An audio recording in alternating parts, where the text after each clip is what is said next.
दुनिया भर से हमने डरावनी कहानी तो बहुत सुनी होगी या कुछ लोगों ने तो वास्तव में देखा होगा, सब कुछ अपनी आंखों से। तो आज की वीडियो में हम ऐसे ही एक डरावनी कहानी के बारे में बात करेंगे। तो फिलहाल तो मैं हूं आपका जॉय और आप सबका वेलकम है हमारे जॉय मिस्टीरियस टीवी में। वीडियो को जरा भी देर ना करते हुए आज की वीडियो को हम शुरू करते हैं।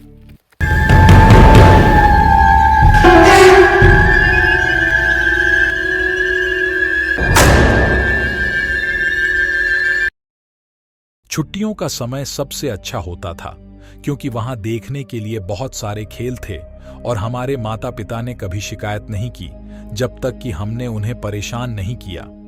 हमारे ग्रुप के बारे में सबसे अच्छी बात यह थी कि मेरे दो बड़े भाइयों को छोड़कर हम में से हर कोई एक ही एज का था। भले ही वे अजीब लोग थे, फिर भी उन्होंने समान रूप से मनगढ़ंत खेल बनाने और उनमें भाग लेने का आनंद लिया। हम हमेशा अनगिनत सुझावों के साथ उनके इर्द गिर्द घूमते रहते थे और वे सच्चे अनुभवी लोगों की तरह जो सबसे अच्छा लगता था उसे चुनते थे। हमारा छोटा दिमाग हजारों खेलों के बारे में सोच सकता है, केवल अपनी बुद्धि के माध्यम से छानने के लिए।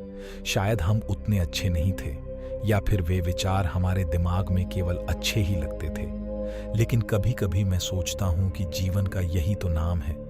कोई भी चीज तब तक पर्याप्त अच्छी नहीं होती जब तक वह न हो। किसी के पास एक पागलपन भरा विचार था। मुझे लगता है कि यह मेरे भाई में से एक था। चलो पास के कब्रिस्तान की ओर चलें। मेरे छोटे से सिर को यह डरावना लग रहा था। हम सभी इसकी सरासर अंगूठी के आगे झुक गए।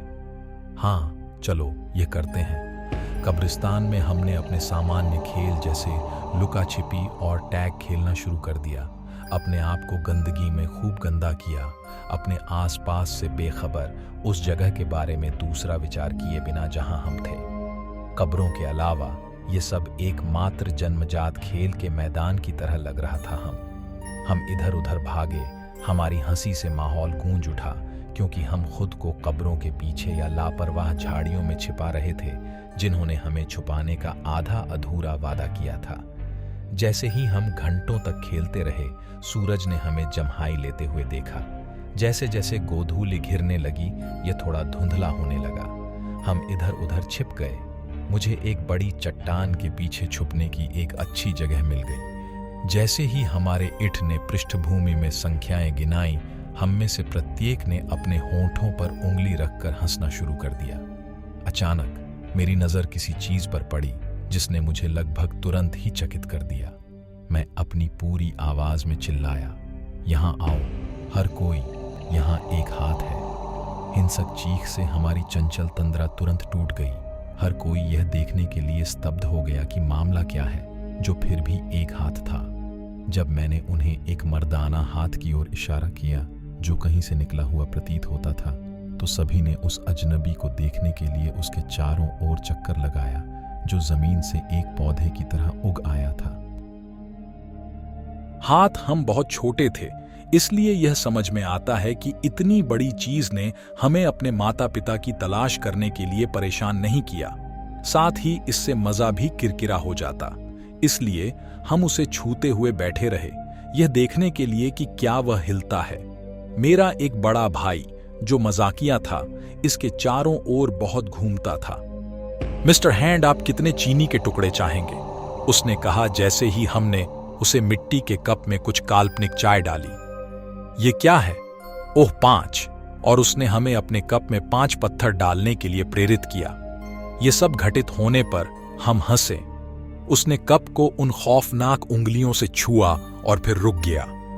फिर उसने उसे एक बार हिलाते हुए कहा, आपसे मिलकर अच्छा लगा सर। जैसे ही उसने ऐसा किया, लगभग तुरंत ही उसका हाथ जीवित हो उठा और उसने मेरे भाई का हाथ पकड़ लिया।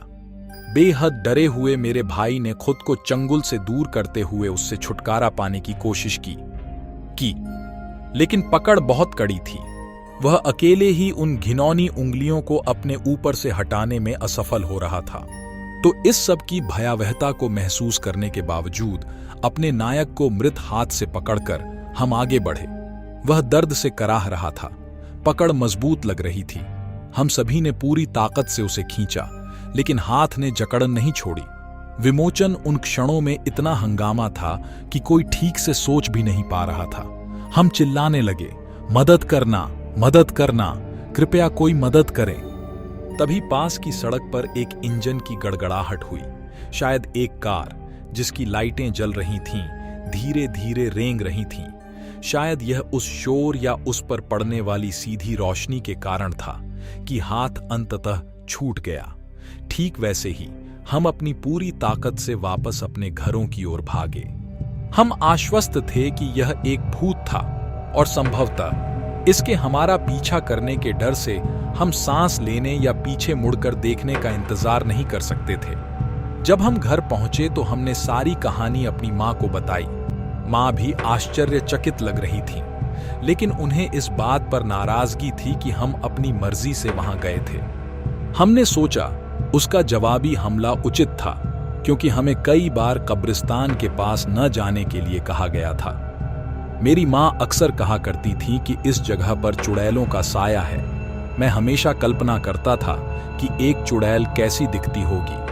अक्सर रात के अंधेरे में जब मुझे सोने में कठिनाई होती थी तो मैं कहीं कहीं ढोल बजने की आवाज सुनता था और मैं इसे काले, जादू का नृत्य करने वाली चुड़ैलों से जोड़ता था।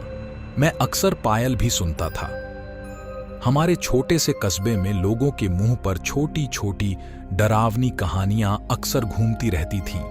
अब हमारे पास अपना एक था, स्पर्श योग्य न्याय। हालांकि यह छोटी सी डरावनी कहानी अनोखी है, जो इस पर रोक लगाने के मेरे फैसले को धूमिल कर देती है। कुछ सिद्धांत हो सकते हैं जो हाथ के कृत्य को तुरंत समझा सकते हैं, लेकिन तब किसी ने इसकी जांच नहीं की और इसलिए यह एक छोटी सी डरावनी कहानी बनकर रह गई और कुछ नहीं। एक सिद्धांत जो मैं सोच सकता हूं वह यह है कि यह ताजा शव का मामला हो सकता है। यह तथ्य कि शरीर के मृत हो जाने के बाद भी न्यूरॉन्स सक्रिय रहते हैं, इसे साबित कर सकता है। हालांकि बच्चों द्वारा खेलने में बिताए जाने वाले समय को देखते हुए यह बहुत दूर की कौड़ी लगती है। इस छोटी सी डरावनी कहानी का एक और बुरा सिद्धांत काला जादू है, जिस पर दुख की बात है कि मैं वास्तव में विश्वास नहीं करता हूं। इसलिए मैं इस छोटी डरावनी कहानी को टिप्पणियों के लिए खुला छोड़ रहा हूं। फिलहाल आप क्या सोचते हैं इस स्टोरी के बारे में मुझे कमेंट में जरूर बताएं। और आपको अगर वीडियो अच्छी लगी हो तो लाइक करें, सब्सक्राइब करें और बेल आइकॉन को प्रेस करना न भूलें, ताकि आप ऐसे ही मजेदार वीडियो को देख सकें। चलिए, मैं अभी आपसे विदा लेता हूं। अब मिलते हैं नेक्स्ट वीडियो में।